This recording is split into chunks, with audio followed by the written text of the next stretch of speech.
Hello, everyone. Welcome back to another dispatch from the studio, from the painting studio. It's a beautiful spring day out.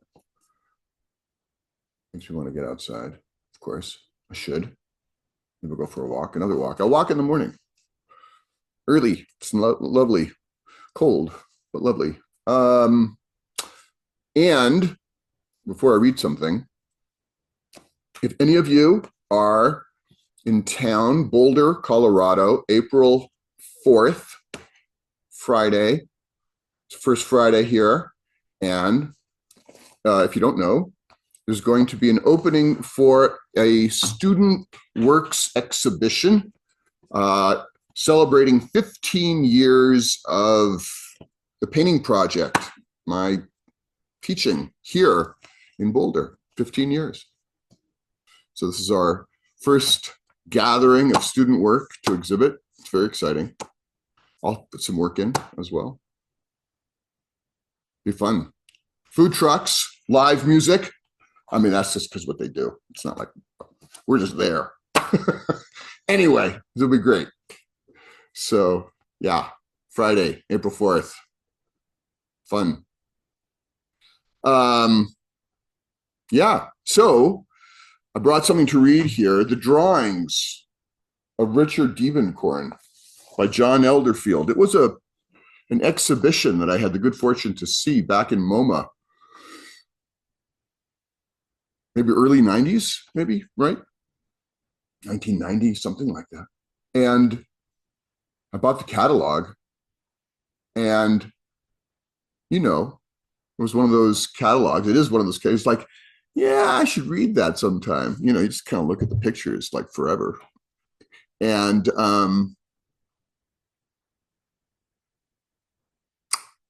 we've been going through, in the Modern Masters course, looking at Diebenkorn, working through Diebenkorn.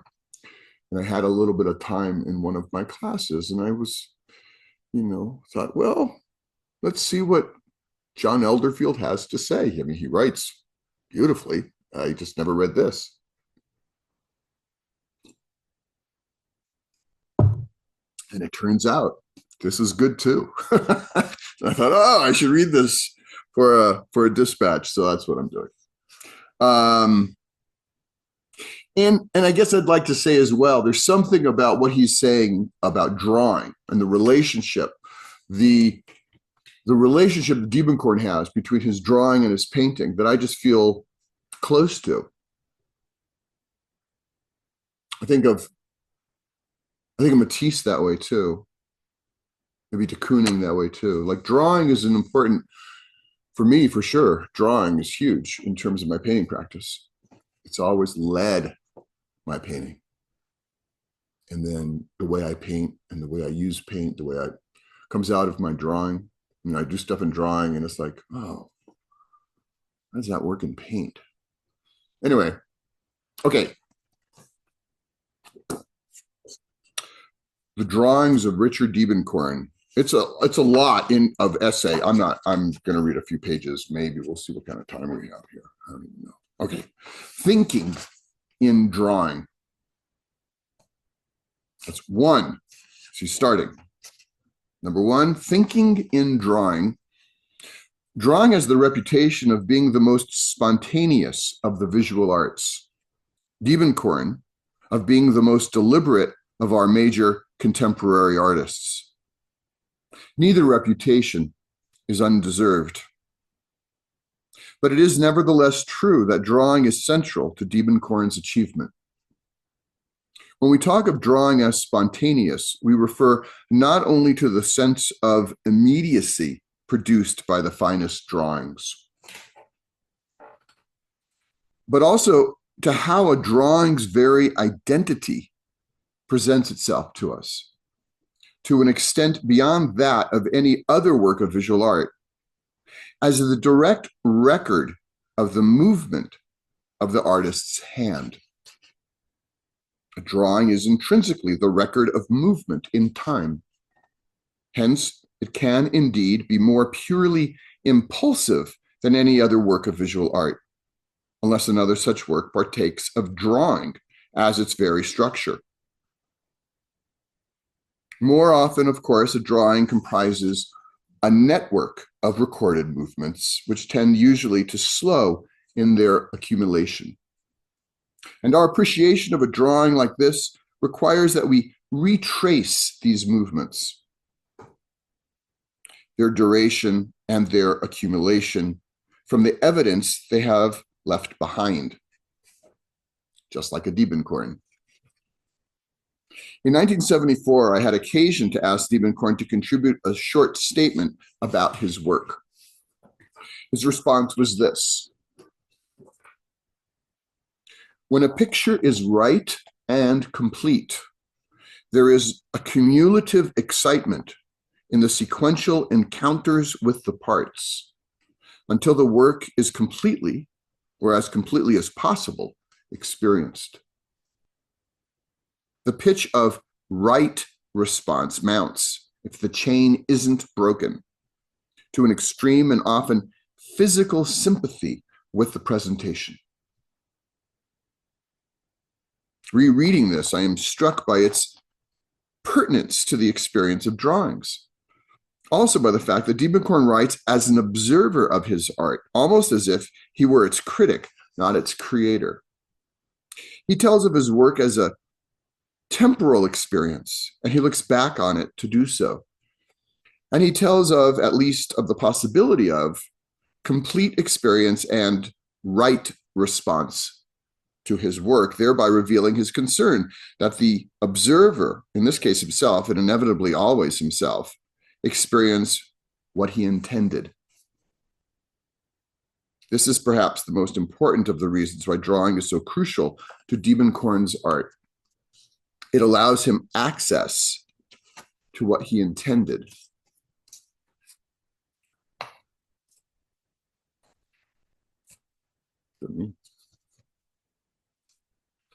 Drawing can be retraced. A work that is built from drawing is built from the history of its own making. It is its own autobiography. In Diebenkorn's case, his drawings proclaim their history. He tells us frankly what it took to bring each drawing to its conclusion. This is not to say that Diebenkorn is a diaristic artist, rather that he does not pretend to be an infallible one. It is not his aim to record the process of creation, but neither will he conceal the trial and error of this process, since nothing can be unsaid. Even when it does not say what he means, it can only be rephrased. But he does not insist on being precise. So everything must be rephrased until he does say what he means, which he knows fully only by reflecting on his own statements. Thinking in drawing is therefore of major importance to Diebenkorn. But let us be clear about one thing from the start. Diebenkorn is a painter. He thinks first and foremost in paint, in the matter of chroma and pigment. Drawing is, as such, is subsidiary to his main activity as a painter, as it was for the painters of the past whose drawings we especially prize.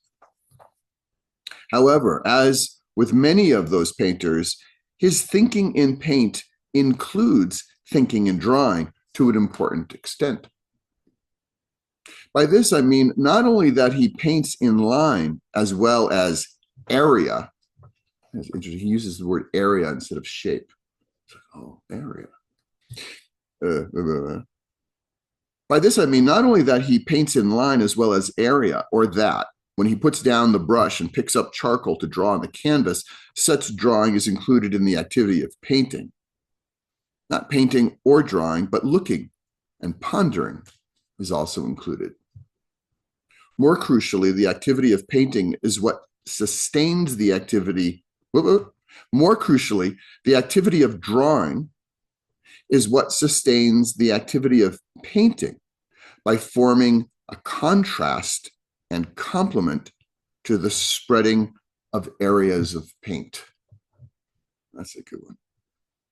The activity of drawing is what sustains the activity of painting by forming a contrast and complement to the spreading of areas of paint. The two follow each other and accompany each other in the progress of a painting, most notably in the Ocean Park series. Thus, the artist changes pace as he is painting, addressing the spread of the surface, then dividing it, enlarging and opening space, and contracting it, destroying an image, then restoring it. And in this process, drawing particularly is what will postulate the order the artist seeks. The drawn line offers a hypothesis about the nature of that order, something to be tested in painting, which will discover whether it can be allowed to stand. At times, therefore, drawing posits a grand design, a lattice work of options to be considered one by one. At others, it functions rather like those gouged holes modelers will sometimes put in their sculptures to provide a way back into a work that has come to an impasse, as an irritant and means of re-entry. And at others, it will be a finally resolving component, the necessary girder that makes the structure stable and complete. I've never watched Diebenkorn working. It is the history contained in his pictures themselves that suggest this account of what their making requires. Yeah, I should probably pause. It's dense, but it's interesting. I mean, there's more that I thought I'd read. Maybe I'll do another one I'll continue next week. I mean, one of the things that I find particularly interesting is the way Elderfield is describing the process of painting and drawing as thinking in the medium. We tend to think of thinking as language, as discursive, as words in my head. This is highly refined thinking, but it's in the medium of drawing and painting. And there's this reality in this, of this engagement. It's not just impulsive and something happens, and it's not just depictive and I'm going to try to make exactly what I see. There's this whole other thing going on, this whole other exploration. Anyway. Okay, yep, drawings of Richard Diebenkorn. I think that's it. I'll put a PDF in the email, and hope you're all well.